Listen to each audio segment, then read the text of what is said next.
بوختان وخير ومجوارم لهركو هن ساقو سلامتون البته من تاپیکێکم دانیا گەورە ژێرم تاپیکە قسە ئەکەم بالئەخرەتۆ یا لە ئورگانە حزبی تا قسە ئەکەی یا لە ڕسانەیەکی ئینحیساری تا قسە ئەکەی یا ڕوو بە ئاپۆڕەی خەڵکی قسە ئەکەی کە معمولاً لە ئێمە لە ژێرە چەمکە کووردا نە ساختار موجودە نە دەوڵەت موجودە نە کابینە موجودە نە ئەرتەش موجودە نە ئاپۆڕەی خەڵکێکی لەسەر پل کە ژیانە ڕۆژانەی خۆی بۆ گرنگ و مهم بێت و پێیوا بێت هەڵس و کەوتەکانە دنیای ئەمڕۆ تەئسیرە مستەقیم لەسەر ئەمڕۆ داهاتووی خۆی و مناڵەکان و زۆڕیەتی دانێت. بەڵام ئەنچە کە من لەگرات شەرحی ئەەکەم نە سرفەن بۆ خاتری ئەوەسە ئێوە کارێ بکەن کردتان چ خاستر نەتانیش کرد مهم نییە. من لەگرا ڕوو لە ئەوانەی کە خۆ بە ئینسانێکی حازری تێگەیشتووی ئەلیتی سەردەم ئەزانن خەریکم قسە ئەکەم تا بەرچاوڕوونیەکمان بوێت بۆ داهاتوویە کە ڕووبەڕووینی. ئەوەش بریتیە لەمەی کە نەک ئەوەی کە ئێمە ملەتێکی گەورە بین یا ئەرتشێکی تەیارمان هەبێ یا ئەفرە ژیر و بەبیر بین لە ڕووی موئەسساتی و ئەلیتی و پێکهاتەوە. مەبەستم تاکە کەس نییە، مەبەستم ئێوەمانان نین، مەبەستم ئەوەسە کە دەراوێشتە و بازنەمایی کەرتۆ یا دەرخەرتۆ خۆی دەرەخە. ئەم ئەوزاعەی کە خەریکن ئەیبینن و تەقریبەن قابلە تەحلیلە بۆ کەس نییە و کەس نازانێت تەحلیلی کات و گشتی تووشی هەڵشکیاگی بووگن و قسەیەکیان بۆ کردن نییە و چیرۆک و ڕەوایەتێکیان نییە لە پشتیوە بیدەن لە حکوومەتە فەشەلەکەی هەرێمە کوردستان و وا ئەمشەو سەعاتە 12 شەو بڕیارە نەخست وەزیری ئەکەوێتە دەسە ڕئیس جومهورەکەی باڤڵ وا دیارە ڕەجل الحەدیدیە عێراق ئەمشەو ئەوێتەوە باڤڵ ئەگەر اتفاقە لەسەر دەنگ نەکەن. چ بگات بم ڕێکخراوەهای تر ئەمما لەگرا یەک شت گرنگە کە ئێشێ تەماشای بکەین. مەسئلەی ئەوەڵ کە من بەحسی یەکەم مەسئلەی چەرخە مێژووە، نەک مؤامرە بەڵکو مێتۆدێکی عیلمی کە تەمامە ئەو دەسەڵاتانەی کە ڕۆژگارێ بە هەڕم و بڕم تێن لەسەر دەسەڵات ڕۆژگارێ لەسەر دەسەڵات لە یەک ئەپاشرێن لە بینەچن. ئەمە فاکتەریە وڵا، یعنی فاکتەرێک کە تۆ بزانی لە ساتە وەختە ترازان و لە یەک ترازانە ناوچەیەکی کە پێت وابوو تەنگی ڕاکێشیاگە و شەتەک دریاگە و ئیتری شتەکان ناخوا. مسألة دوم تيجيشتن لم وزعسه مسألة سوم حبون رواندي كي ميجوي لو قومي كردن مردمي كبناو كرد كبانتائية جغرافيائية كي زميني منطقية كي قورة بآبوري جمعيتك أجري كشتيكي لناو ذهن جهانا دروس كرقة ولناو ذهن خويشيا أويش جهان سروريك بكرد وكرد وقومي كرياك قرزارة لسر أمسي تورا من أدوين وإيجنبو بحبون إيمو كساني وكو إيما كإليت كرد بن آيندي كرد أتوانيت بشرت بجدار بوه راي قشتي خوب كزولي قلتك بابزانن منزورم لمنشيه منزورم لما أمسا أجر إيوة تماشاي الدنيا أكن بتايبتي ولاطان غربي لجيليك أوينن حزب دروس كرة دولة درفة ميجوي أسوتينيد كاروبار إدارة دروس ناوات برو سزا أدريد إشي أوي بناو مؤسسات لجيل ناو كرد أوي بناو إليت لأطاقة تينك تانكو قرتك تاتريبون بدس ناو سوشيال ميديا تا بسبورنا ناو التلفزيون تا بيكهاتي انستيتوئي نهادي وكو اقليم كردستان بارت ديمقراط كردستان يكيتي اجتماعي كردستان بككي دسكرد سفاح قدس وأحزاب منتسب بكرد دانه بدانيان برامبر بسوتان دن درفت مسؤول جوابگو بأيوة بن وأيوة جوابگو يان كان كمن جوابگو يانكم كمن لم يجو جوابگو يانكم سرتا بامن بيجم أميك سبارد بم جماعة إيجمي حب بغزنية بائما لمنزرة استراتيجيكو لمنزرة أمنيو بنوارين أمانة بو أمانة بمرونديك أرونا برو هر كومالي تاقمو جروبن أجر حكومة هرين بن نوت أفروشنو راو روت أكن لمحافظة كام أجريش حزبي قاچاخي بشكانة تربن لراقرتن قباري حزبية برد خويان كردقة وأما تمامية أوشتسك أجريكيانا سرتا بأوابجم دجمن وقتی تو حالا سنگینی کپاسیتی تو حالا سنگینی به تنهایی ابزارکان تو تماشا نکا چکک چیو مالک چیو چن کسی تو امانه تماشا نکا صرفا امانه اخوینی تو اماره امانی والد دسا بلام بۆ دوژمن مهمە ئەگەر بەرامبەر بە تۆ هەڵسوکەوتی بکات دشکردەوەی تۆ چی ئەبێت بۆیە خۆمێنی لە ئەووەڵە ئینقلاب لە ئەووەڵە پارادایم شیفتە 57 نەیوت ئێمە ئەڕۆین لەگەڵ کورد شەڕەکەین جملەیەکی گەورەی وتبوو نووساوی ما با کۆفرمی جەنگین نە با کورد ئێمە لەگەڵ کفر ئەجەنگین نە لەگەڵ کووردا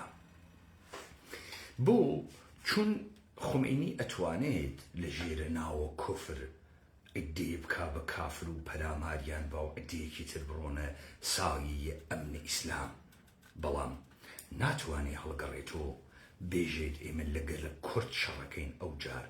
تەبعات شەڕە لەگەڵ کوردی بۆ کۆناوێتەوە بۆ ئەو جار هەر ئینسانێکیش کە هیچ خیرەتێکی نەبوو بێ ئەسڵەن بەلایۆ مهم نەبوو بێ وقتی تهدیدی جدی وا ئەکرێت و هەتکۆ حرمەتە وا ئەکرێت و پێشەی لە کەرامەتی ئەکرێت ئەو جار هەم هەڵوێست دەگرێت هەم لە بەرامبەری ئەوێسێت هەم ئەوەی لە دەستی بێ دەریغی ناکا تەبیعەتەن دوژمن لە تەبعاتە ئەمەی کە نازانێت چی بەسەرتێت ئەترسێت و ئەو قسە ناکا بەڵام شتێک بوو گەسە باو لە ناوە ئەقڵە باوە کورد و قەومی کریاگە بەتایبەتی لەم حکوومەتە تا بێخدان فاسدەی ئیقلیمە کوردستانە کریا بەمود و بە و زوانە فاسدە بڕیارێ ناو خەڵکە کوردە. ئێمە خەڵکە کورد لە بوارە بەرەنگار بوونەوەی بوون و نەبوو نابووین. بەڵام مشتێ دۆلار خۆرە دزم مزور کوردیان کرد بە مرۆڤە ئەقلانی. یعنی چی مرۆڤە ئەقلانی؟ یعنی ئەمەی کە تۆ کۆیلەی بندەستی ئەقلانیت. کۆیلەی بندەستە ئەقلانی یعنی چی؟ یعنی تۆ هەڵەگەڕی تۆ ئێژی ئێمە شەڕ ناکەین چون ئەمان کوژن، ئێمە دیفاع ناکەین چون شارمان وێران ئەوێ، ئێمە هەرکە پەلامارمان بدات ژن و ماڵ و مناڵمان هەست لە برسا ئەمرین. ئەم جۆرە ڕەفتارە بەعەس ئەوێ خەڵک دایمەن بەجێ ئەوەی فیشەکێ لە تۆ برێ ئەزانێت تۆ ئینسانێکی بچووکترین خلل بکەوێتە ناوە ژیانە ڕۆژانە و حیاتە ڕۆژانەت هیچ چەشنە دشکردنەوەیەکت ناوێت.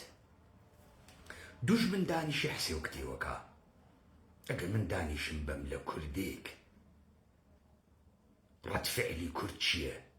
کورد ئیدانەی ئەکا بێبەحتە بەیانی ئیدانەیکە.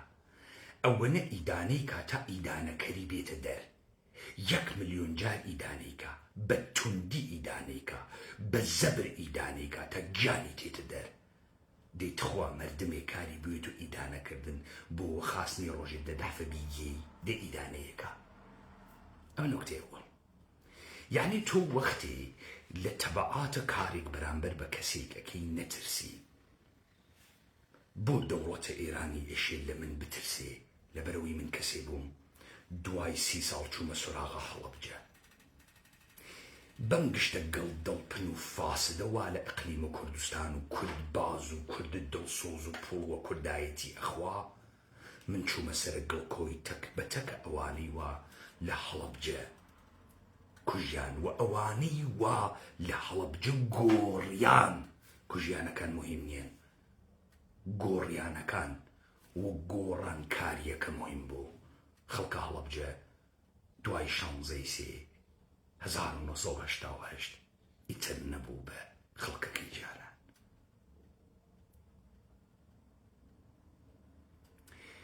پەیمانە حەیدەری و پەروەندەی هاوردە دەرەوە وتی بە دەوڵەتە فاسدە ئێرانی و بروکراسیە بێکەیفەریانە ئێرانی تۆ بۆ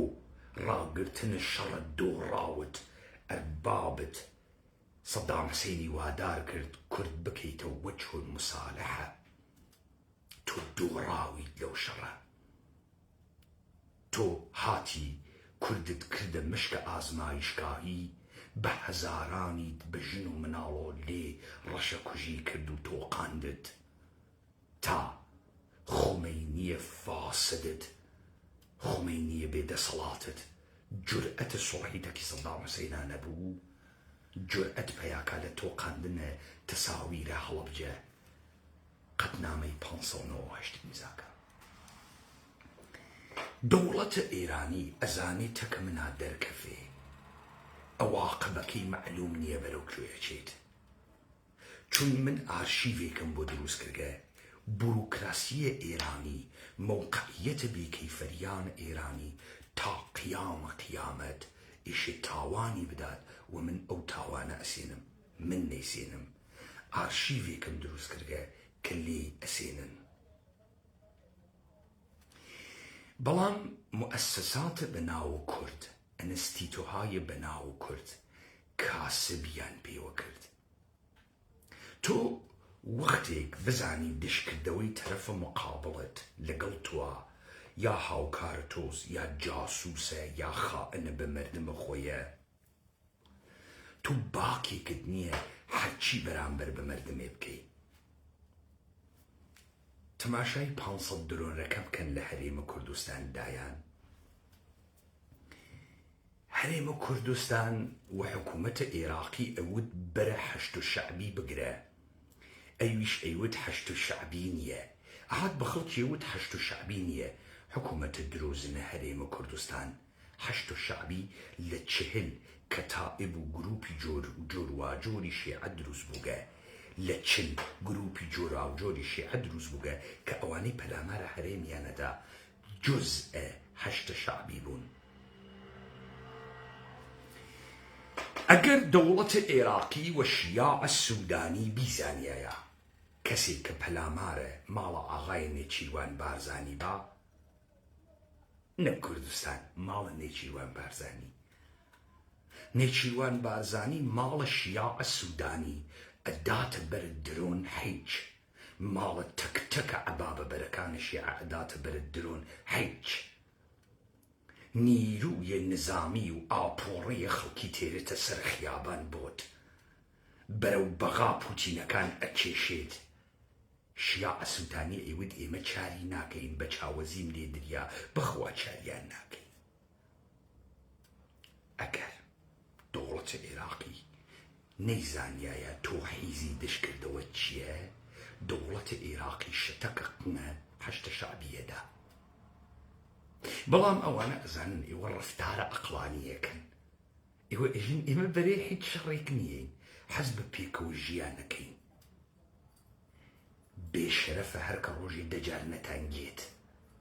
دەی تۆ حەز بە پێکەوە ژیانەکەی 500 درۆنیش کە نەقمە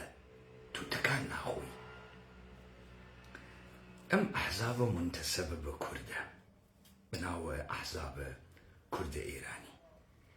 ئەگەر ئەمانە ئەندامێکیان ئەگیریا و ئەکوژیا دەوڵەتە ئێرانی گەردەلوولی بۆ هەڵەسا هەم لە ئاپۆڕەی خەڵک و ئەوەی بۆ شوانەی سێ قادری کرد هەم ئەو خیرەتەی کە لە خۆیان نیشانیان ئەدا و ڕەفیقەکانیان تۆڵە لە دوای تۆڵەی قورسیانە کردو لە شارەکان لێیان دەوڵەتە ئێرانی جورئەتی نەئەکرد درۆنیان تێبگرێ، جورئەتی نەیەکرد بیان کوژێت. دەی تۆ ئیژی من لەبەر ئارامیە هەرێمە کوردستان دانیشتگەم لیان نەشێوێت توام 100 ساڵە سیا بەری نەخۆن یا ڕەبی وە قوزەڵ قۆرتیان وێ ئەو فاسۆلیا ئەیخۆن یا ڕەبی ئەو دولارە ئەیکەنە ئەو دیو بوێت و سەرەتان شێرپەنجە بیان خات چۆن بە تاوانە لە بین چوونە من ئەو دۆلار بخوا. دەی تۆ ئەم قسە ئەکەی دەوڵەتە ئێرانی ئێژێت ڕۆژێ 2000 درۆم کە وەق نییە تەکان ناخوا، سەدی لێ بکوژم تەکان ناخوا. ڕووی کردەکە مشەخصە. پس تۆ هەم ئەقڵانی بیر ئەەکەی تۆ شادی فرژی و ئاقڵی دەم دنیا چۆنەشی و دەم دنیا چۆنەبیرێ و تام باراکیش وتی سووریە ڕۆڵەیەکی قدرتمەندی تیابوو لەم خاوەرمیانە دەسە زۆر ماچەکەن. بەخوا حەمە جەولانی کوڕەخاسە و بەخوا نێرە کەرخاسی کوم. تا ئەگرا ئەگەر تێگەین پس تۆ وەختی ڕەفتارە ئەقڵانیەکەی ترس لە هیچ کەسی دروست ناکەی. تۆ ماڵەت هەسو و پولت هەسو و گەرەکتت لێ نەشێوێت و شارەوانیت هەسو و ئوردوگات هەسو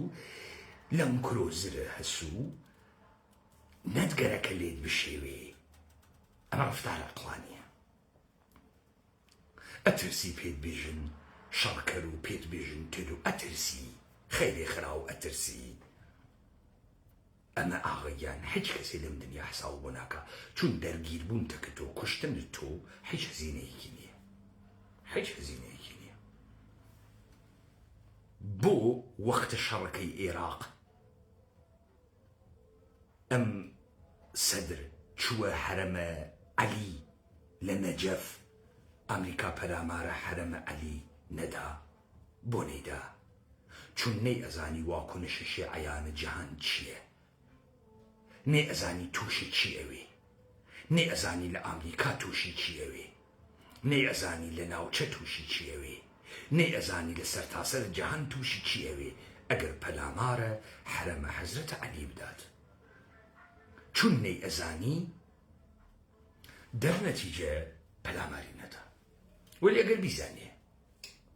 مشتێ شیعەت ئیدانەی ئەکەن وەک گیانی خۆدوە بۆردی زەڵ ئەچوو بە ملیان.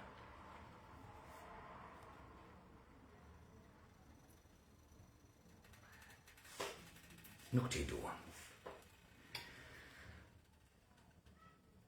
ئەمانەی ئێوە بەناوە مؤسساتە کوردیەی ناسن هەر لە ئیستەوە فەشەلن بۆ فەشەلن بۆ خاتر ئەوەی گشتی ئێشەی لە خۆی بپرسێ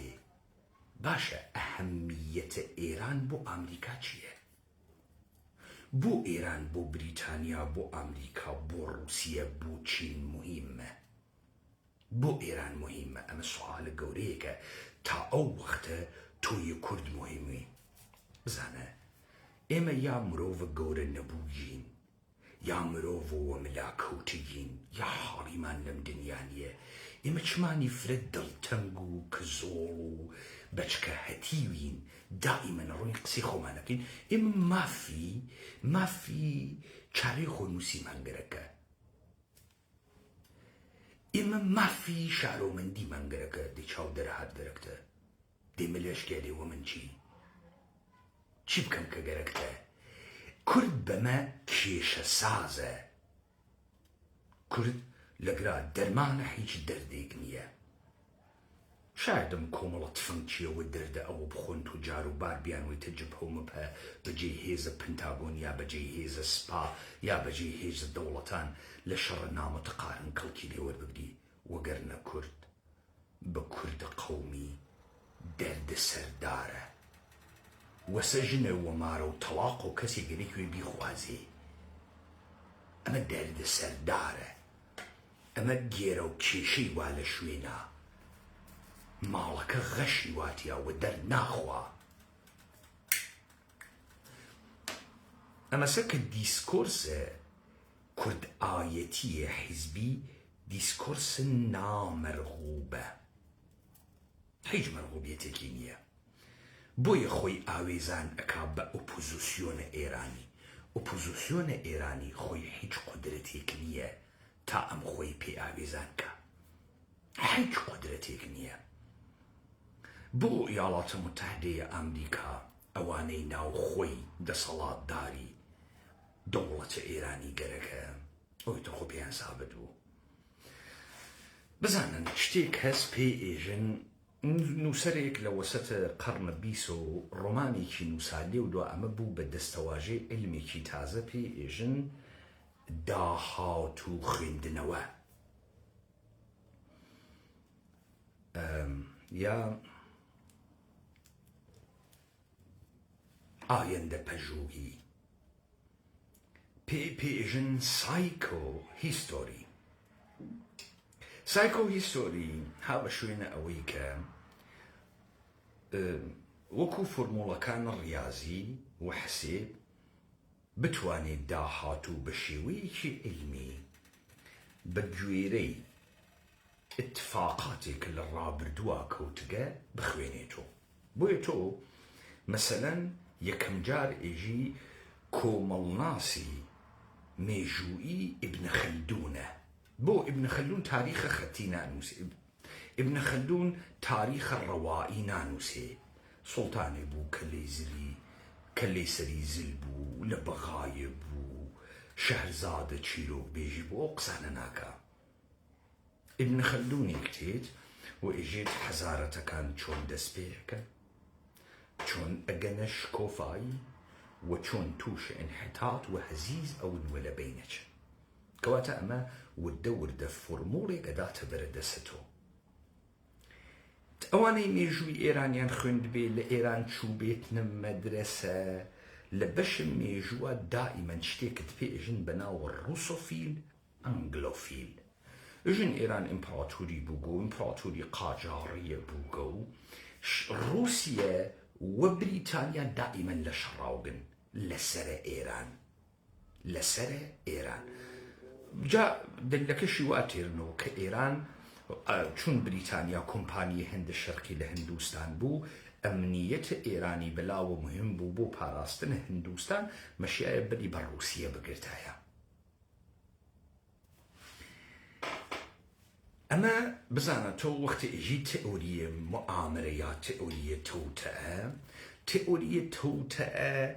نەئەتوانێ ئەنگیزەکان بێژێت نەئەتوانێ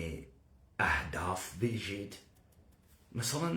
تو سوال لبكي دباشا بريطانيا بو إيراني بو مهمة كورا كتئوري تو تأثيري ناتواني جواباتو ريجيم أنا قشتي تكي يكتري رفيقنو ما أنا لبشتي بردو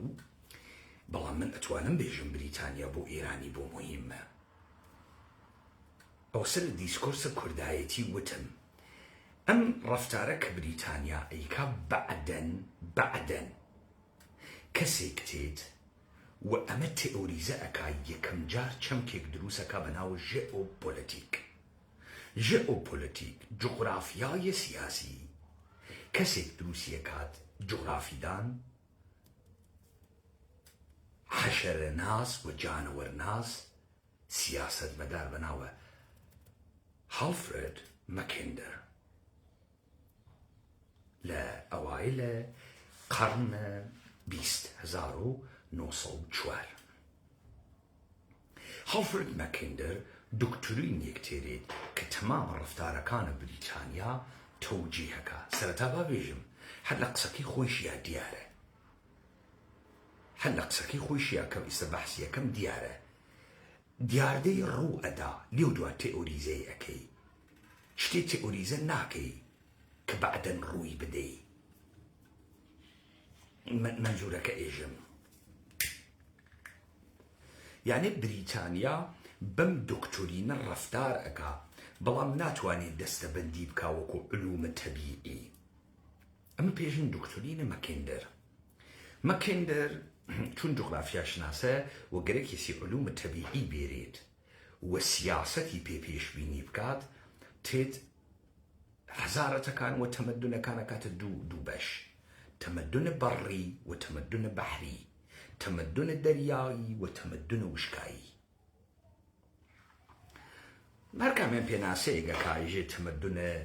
بەڕی چونوا لە کەنارە دەریا مەنابعی کەمە بەڵام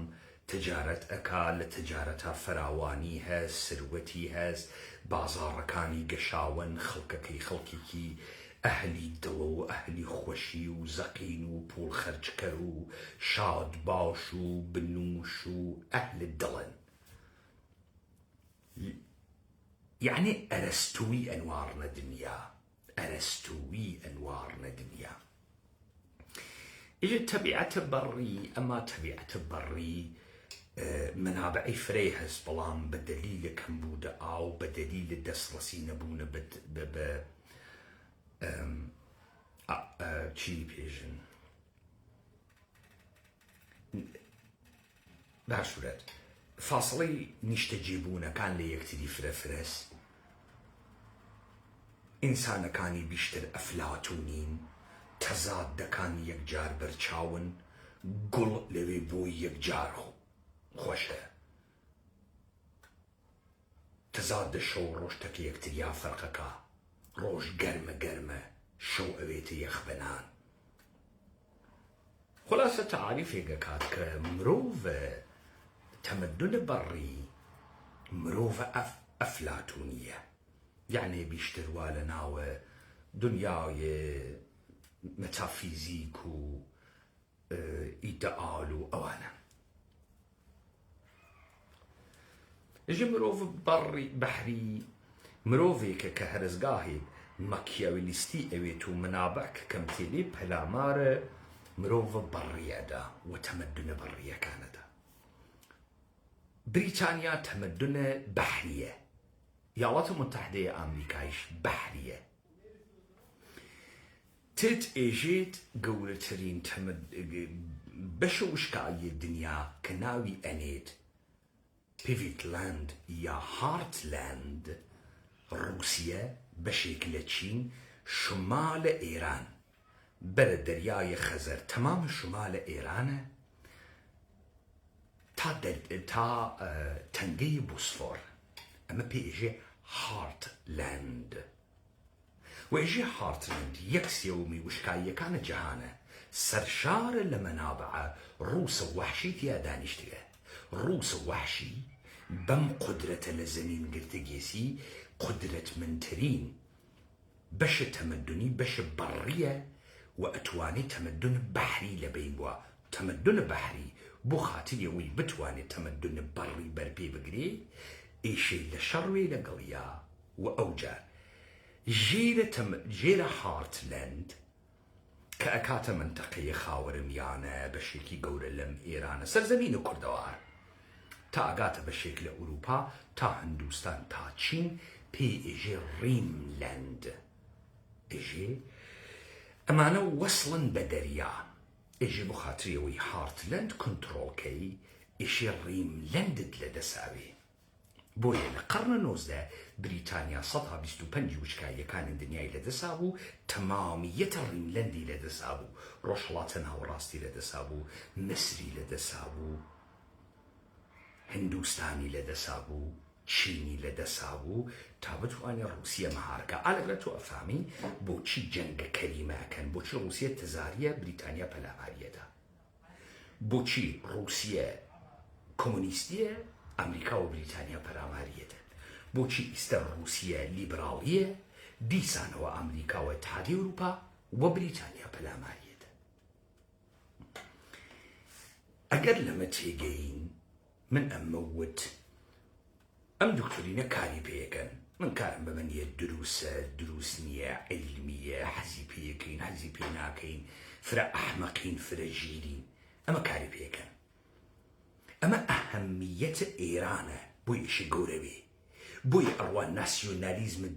درۆزنانەی بۆ دروستەکە بۆی ئیژی تۆ لە دریژایە تاریخا هەربووگی و هیچ شەواهد مادیەک نییە بۆی ئەڕوا هەرچی شاعر و کتێوە لە هندوستان تێرێتی باریەکە تێرێتی ئەگرا و ئیژی ئەم خاکە ناوی ئێرانە تەمەدونە پەرشیاس بۆ لەبەرەوەی سەدێکی تەبیعی دروستکە لە مقابڵە نفوزە ڕووسیە ئەو ئاغایە مەکەندەرە ئێژێت ئەم زەردە پیسانە ژاپۆنی ئیشیهان بەی چینی بخاتە گیان ڕووسە وەحشی تا ڕووسە وەحشی لە ڕووسیە دەرکە بۆیە بەرنامەی مشەخەسە دکتۆرینە مەکەندەر ئەمەسە کە ناوێ بێڵەن چین تەکە ڕووسیە ببێ بە یەکێک تەوافۆقی بوێ ئەمە یەک دوو ئێشێ ژاپۆن خەنە گیانی سێ ناوی ڕیملەند بکەوێتە دەست ڕووسیە ناوێ بکەوێتە دەست ڕووسیە بۆ ئیاڵاتە متحدەی ئەمریکا بە هەموو قودرەتیەوە تێت ئێران ڕاگرێ بەم دەلیلە ئیاڵاتە متحدەی ئەمریکا قودرەتە نەیڤیە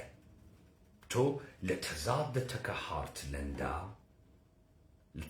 تەکە هارتلەندا سێ دووگانەت هەست ئەرەستو ئەفلاتون نیروی دەریایی نیروی زەمینی کەشتی و حەمل و نەقلە دەریایی و لۆجستیکە دەریایی ڕێگەوبانە ئاسنە زەمینی مەکەندەرێژێ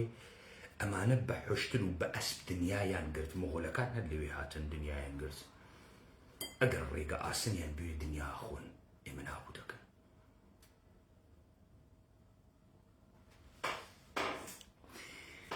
ئێستا من بەمە ئەگەڕێمەوە سەر ئەمەی کە بوو ئەم ئەحزاب و کوردیە هیچێک نیەن بەڵام کورد داهاتوویەکی گەشی هەست بە ئێمە و بە کەسانێک کە ئێلیتن خۆ بە گەورە ئەزانن ئەزیزیان با من دەرسە مێژوویەکتان پێ بم یەک پێتانم وت ناوچەکە ژڵەژیاگە دەوڵەتە ئێرانی ئەم دەوڵەتە کەزاییە فاسدەی ئێران بە حەیاتی نالکێ بەیەکۆ و من نایڵم بلکێ بەیەکۆ بحرانە دەرونیەکانیشی هات کەسە سەرەوە ئەم شەڕەی وا ئێوە ئەیوێنن شەڕە ناوخۆیە مشتێ دەسەڵاتدارە بێدایک و باوکە بێتەبارە ئێرانیە و نە من تێڵم تەکە یەکتریا ڕێکەون نە ئەمانە ئیتر ئەتوانن هەم لە ناوخۆ ڕەوایەتێ لە خۆ بکەن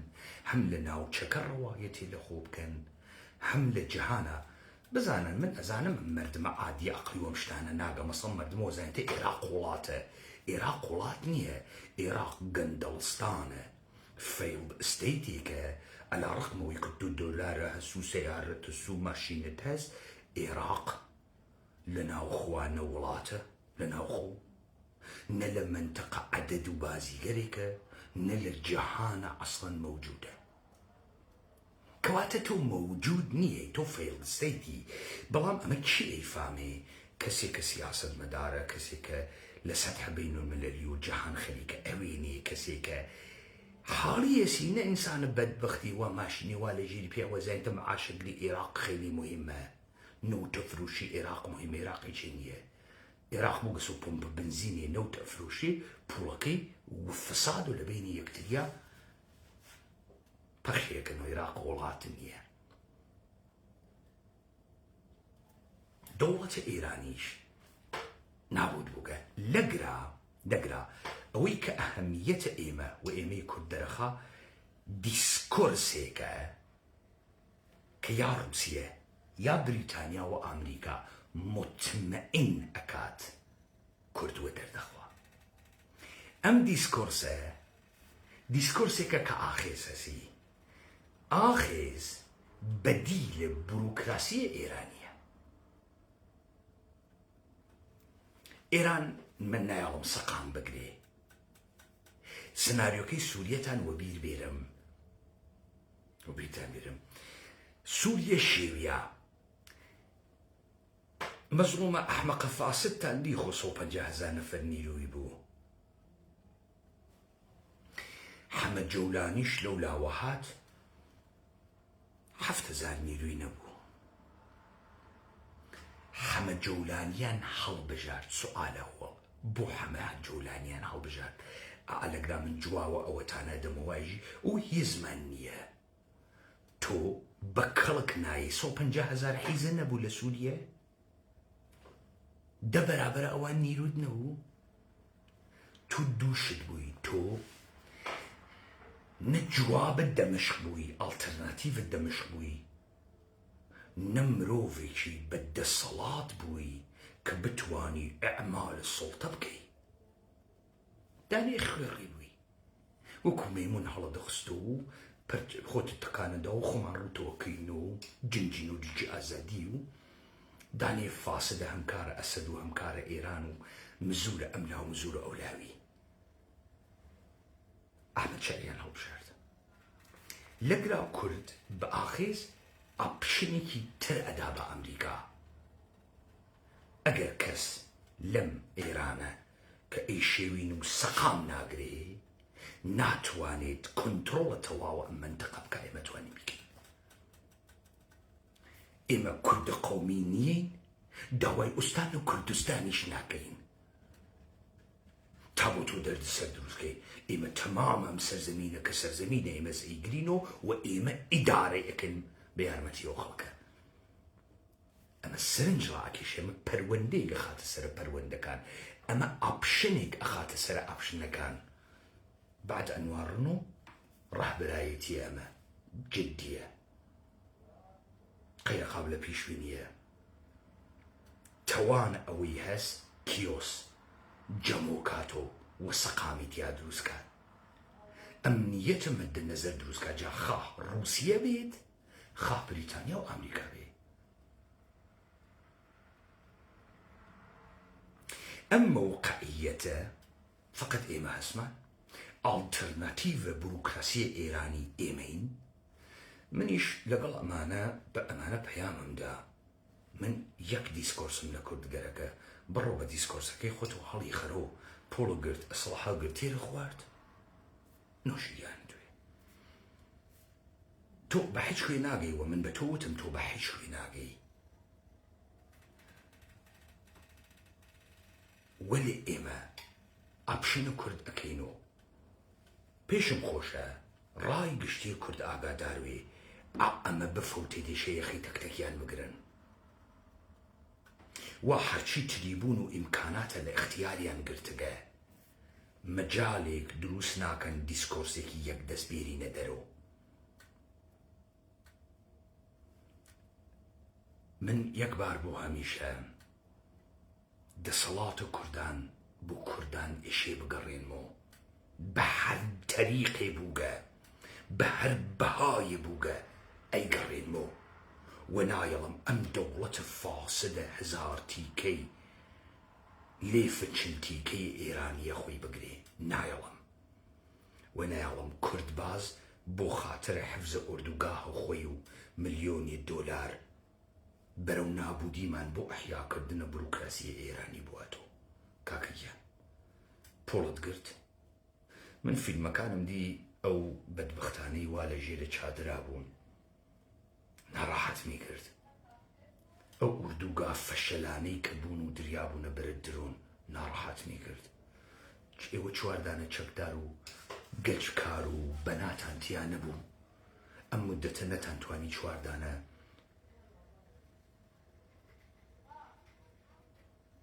پەناگا دروستکەن هەنێ تونل دروستکەن بڕۆنە خوارەوە هەرچیەکتان کرد تا ئیستەکردتان ئەسڵحەتان خستە گیرفانتان نۆشیگیانتان پۆڵتان خوارد نۆشیگیانتان ئەمە لەحزەی مێژووییە کورد یەک دیسکۆرسی هەست لە مەسائل کەلان استراتیژیە ئیجماع ناخوات یەک دیسکۆرس موجودە یەک بڕیارە درێت ساختارە حزبتان حزب بکەن حفزی کەن با بتانوێت داراییەکانتان حفز کەن با بتانوێت کورد و چونکە کورد یەک دیسکۆرسی هەست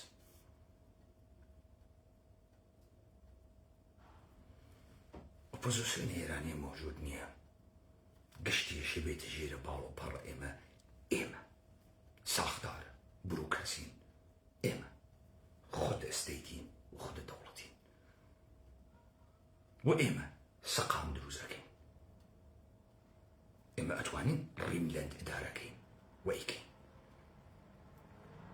تۆ ئەم ئاڵتەرناتیڤتە بوو دەسە کاورا بڕەکەی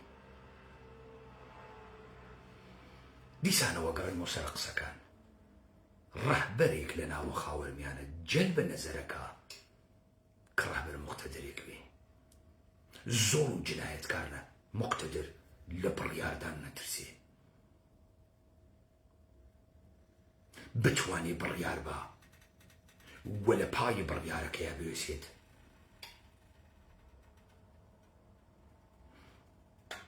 ئەم جۆرە ڕەهبەرە لە خاوەرمیانە مەدنەزەرە وڵاتانێکە کە سەر ڕیملەندە ئێمە گرەوەکەن ئەمان مەوت لەبەرەوەی بزانن و ئەفکارە عمومیە خوو بە کزۆڵی گرتن بزانێ ئەگەر گەرەکتانە مەسئولیت بگرنەوەدە ئیسێشە مەسئولیت بگرنەوەدە مەسئولیت نەگرنەوەدە ئەم چارە کەسیفەی وا دروستان کردگە بۆمان مشتێ باڕەباڕکەر ئەم کەلەمە مەوت لە ڕەفیقی بیستم ئەم باڕەباڕە وەختە خۆی یونانی بە وەحشی ئەیانود بەڕبەڕ یعنی لە زوانیان حاڵی نەیەون من لە زوانە ئینسانە کزۆڵە تێ هەڵدریاگە بەچکە ڕعیەتە خووە کۆی لێی گرتە کە حاڵی ناوم باڕەباڕەکە وەکو کار ئەباڕێنێ ئەم دەرفەتە لە مێژووە بە قەڕنێکی تر ناگەڕێتەوە بۆ ئێمە هەرەوە مهم نییە بڕۆی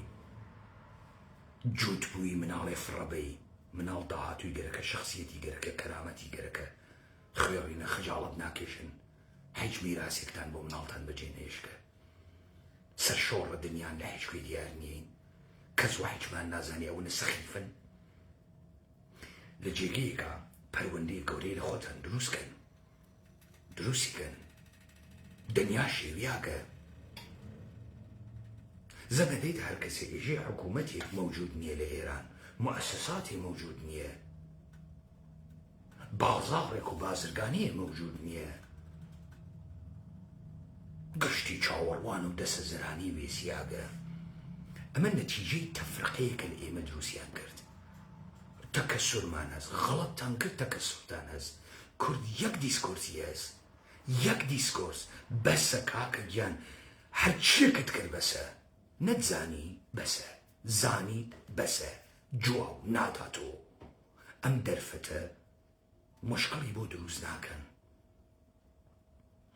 من ئینسانە مشتخۆچیاگێک نیم من ئەم کارە بۆ خەڵکە کوردەکەم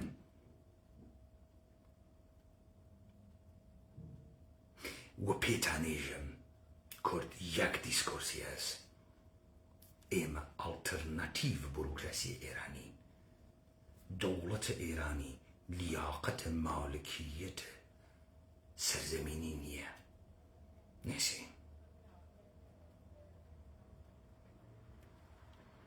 تمام أو شتيك وقركتان بو حاصلي كان من حاصلي كم شركيشي كم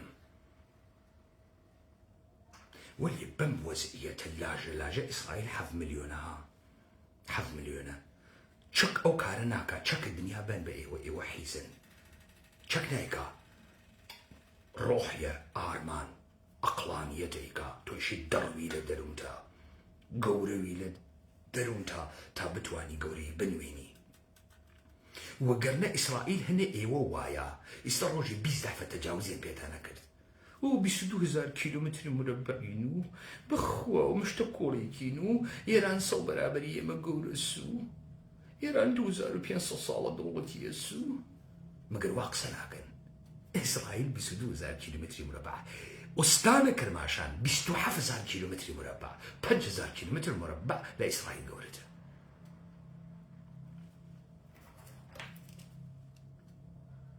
فش نكن وتشك مانية نأي وخيرت تانية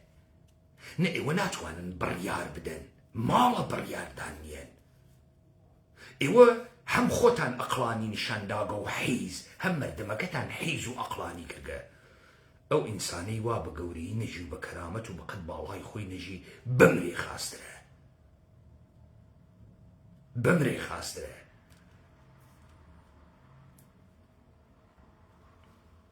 كواتا آيندي كرد بآخيز برقشز مسيري كي سخت والا بربي منها من نايلم دولة إيراني سقام بقري نابود من كردقن وانا أوج شر داخلية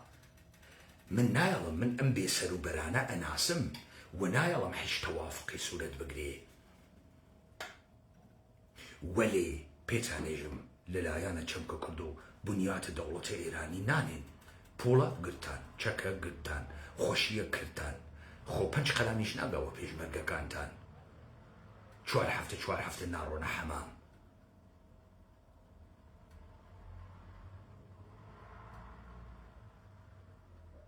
او وسبه ولا اردوغان بويان مشتي كان نكسو في برتان داب ودم يكتري ديالوي دانشن ومحكمي واردوغاتان دروس كدهيا تنتنيش نايو تلفزيون والله إما لقرا كوبنوي سياسي ناكي والله إما لقرا أصلحنا أي شيء كي لوي نانا كي عبابينا كي فتح باشاي هلا بريه شيء كي دي كاورا أزاني تو أو نحيزي بروج الددع في بلا مارنا دا بو واكونش تو أمسا خلقي كردستان داخم آل لقرا إشي سياسي كراوة دي إشي سياسي كراوة قوي خوار بلا ماردا بلينا داتا النبي لأصلحة لإقليم كردستان بلينا ونقارمان وين بابا أقل إيه والدنياي فاسد كربو قنا أقلتان دنياي قرد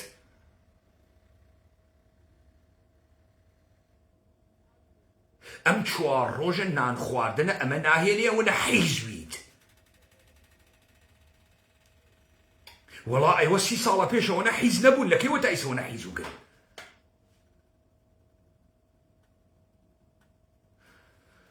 ده صلاة حكومة تحريم واي بخلقية ما كرت ولي آخر زكر دوار السربخو أما أقوريت باب زانين أوي إيما أيكين مرغوبة يا أوي أمانة إيكن ولي أقرهاتنا السر أقل قشتمان ويكو أتوانين دراوي شتيكي قوري كردوين من وكو إيوه كوير السبي أمشت كوتقنين بورتان بوخوتان شخصية باكرياكتان بوخوتان بس ليه جيري كان إنسان بريكي قورة برا بوخواي مكان بوجداني مكان بو قوري خوتاني بكان أمكارا خوامني بو أما دروس كردقا شرفتان بوين دان بنين وحقا وقرنا تسليم تانكم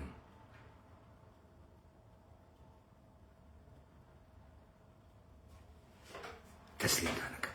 كواتا إما يب ديسكورس مان أويد ومن أو بلاتفورما أنوسم توقعش مغسا قشتي لبشتا أم ديسكورس بيسيت بداهاتو هنيمس داهاتو ينزيك نيمس لا ايوه خوش